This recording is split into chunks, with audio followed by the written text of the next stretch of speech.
After hearing Mr. Shah, Justice Shah and Mr. Shailesh Gandhi, everybody is convinced about the fact that the Supreme Court is supreme. We are deliberating on the subject of Right to Information Act in somewhat different way.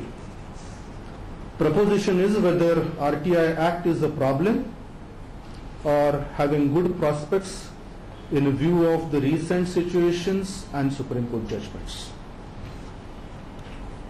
Both the speakers have elaborately spoke on the Supreme Court judgment, so I don't want to add anything to that.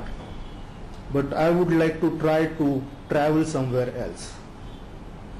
According to me, the right to information has its origin in the days of Socrates in Greece, who asked everyone to ask why. This why opened the doors for the stage we are in. The why Socrates taught to people was to inspire them to fight rulers favoring. Socrates did it with the reward of a cup of hemlock. He died, but the legendary right to know came to be known to be sole pillar of democratic existence. For me, right to know or information is a fundamental right. Democracy is run on informed public opinions. Democracy requires informed citizenry and transparency of information. The preamble of Right to Information Act makes it loud and clear that the right of citizen is paramount and needs to be protected for the government and its institution. It says an act to provide for setting out for the practical regime of right to information for a citizen to secure access to information under the control of public authorities in order to promote transparency and accountability in the working of every public authority. Right to Information Act expects likely conflict with other public interest, including efficient operation of democratic governments, optimum use of limited fiscal resources, and preservation of confidentiality or sensitive information. The purpose is to harmonize conflicting interests while preserving the paramountcy of democratic idea. The Right to Information Act is a bigger process for the purpose of acquiring information in democratic way to assure justice or redressal of grievance.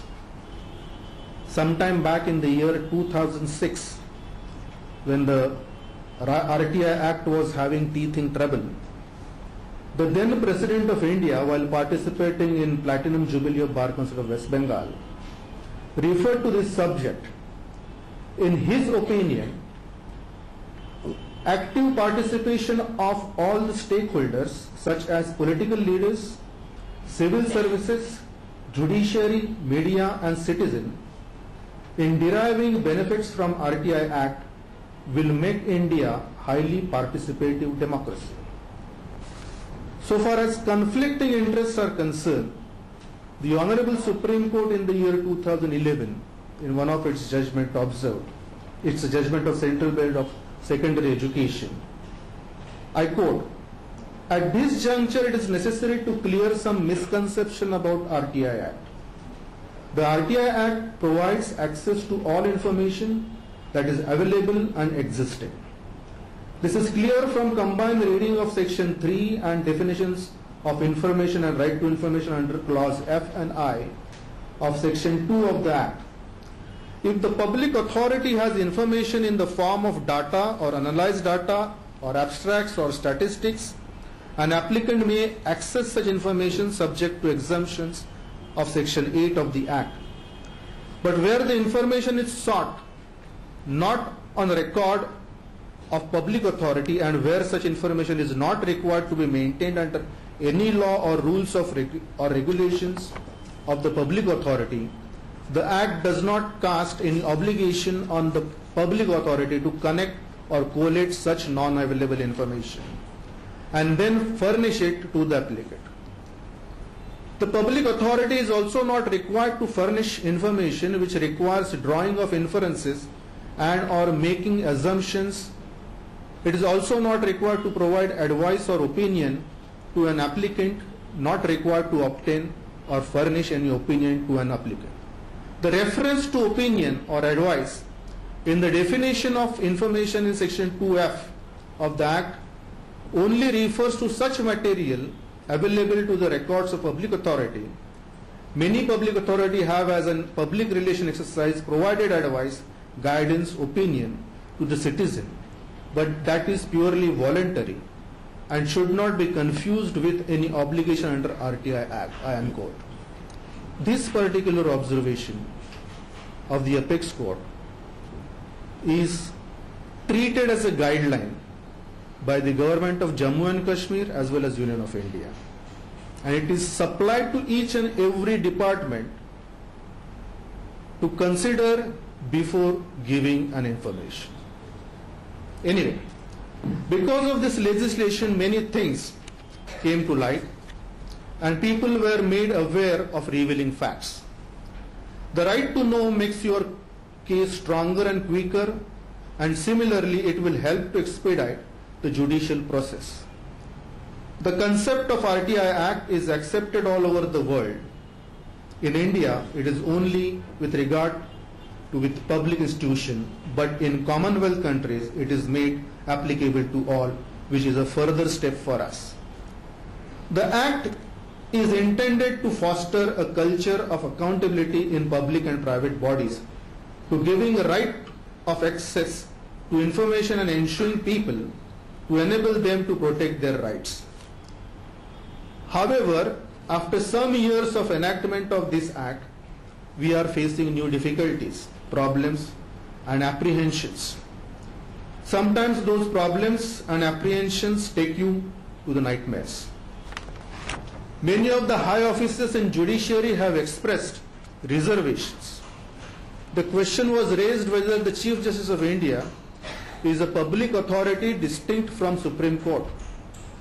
The CIC examined the question and held the CJI is a part of Supreme Court and cannot be treated as a distinct authority. This position seems to have been reversed in the High Court decision, which held that the CJI is a public authority but stopped short of holding that office to be distinct from Supreme Court, which is also public authority. The effect of the court finding that CJI office can be treated as a distinct public authority due to numerous functions performed by CJI in addition to judicatory role of being the chief judge. Another issue is whether, now Justice Shah and Mr. Gandhi were referring to the judgment of the Supreme Court. I am just placing my views. Another issue is whether the commissioner be judicial officer or a bureaucrat. In my humble opinion, if at all, commissioners are required to deal with the legal aspects of the matter, then it is always better to have a judicial mind for the appeals and cases. However, it need not be only for retired judicial officers. And for the purpose of functioning there can be regular judicial infrastructure for such commissions.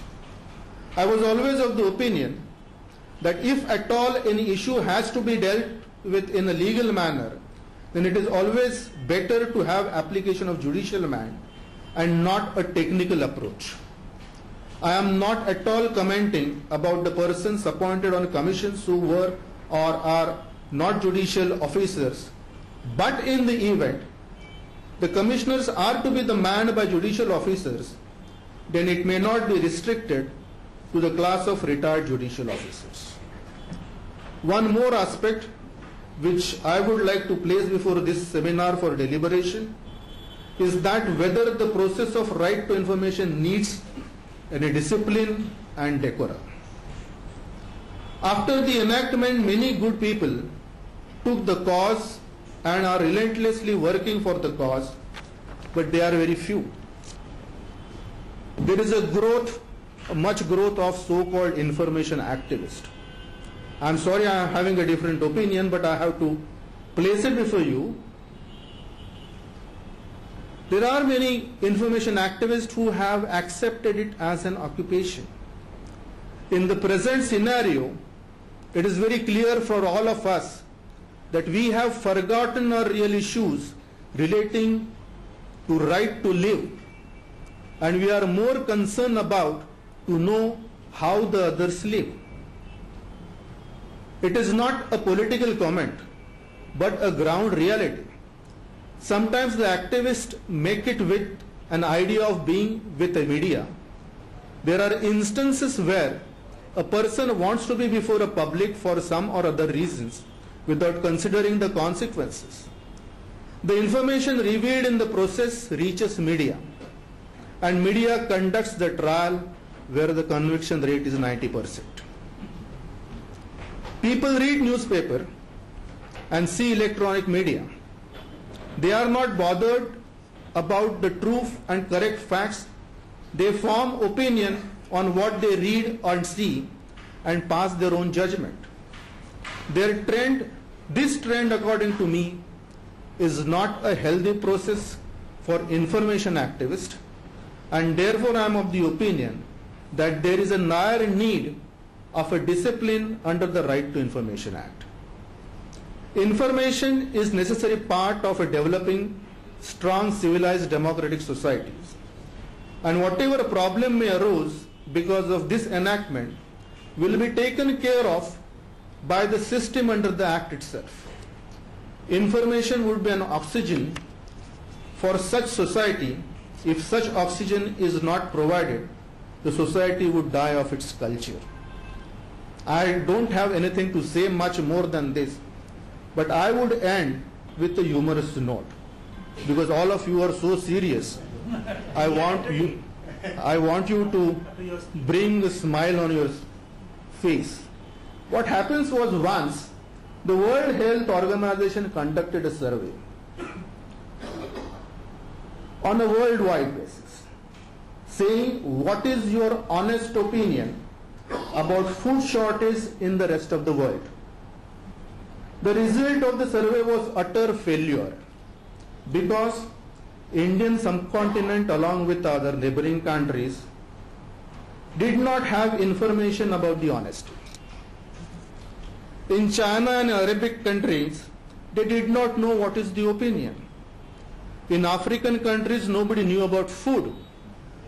In European countries, nobody have any information about the shortage. And Americans asked, what is the rest of the world? The information makes a lot of difference, and therefore we need to have this vital food of information if at all we have to survive in a democratic society. Thank you, ladies and gentlemen.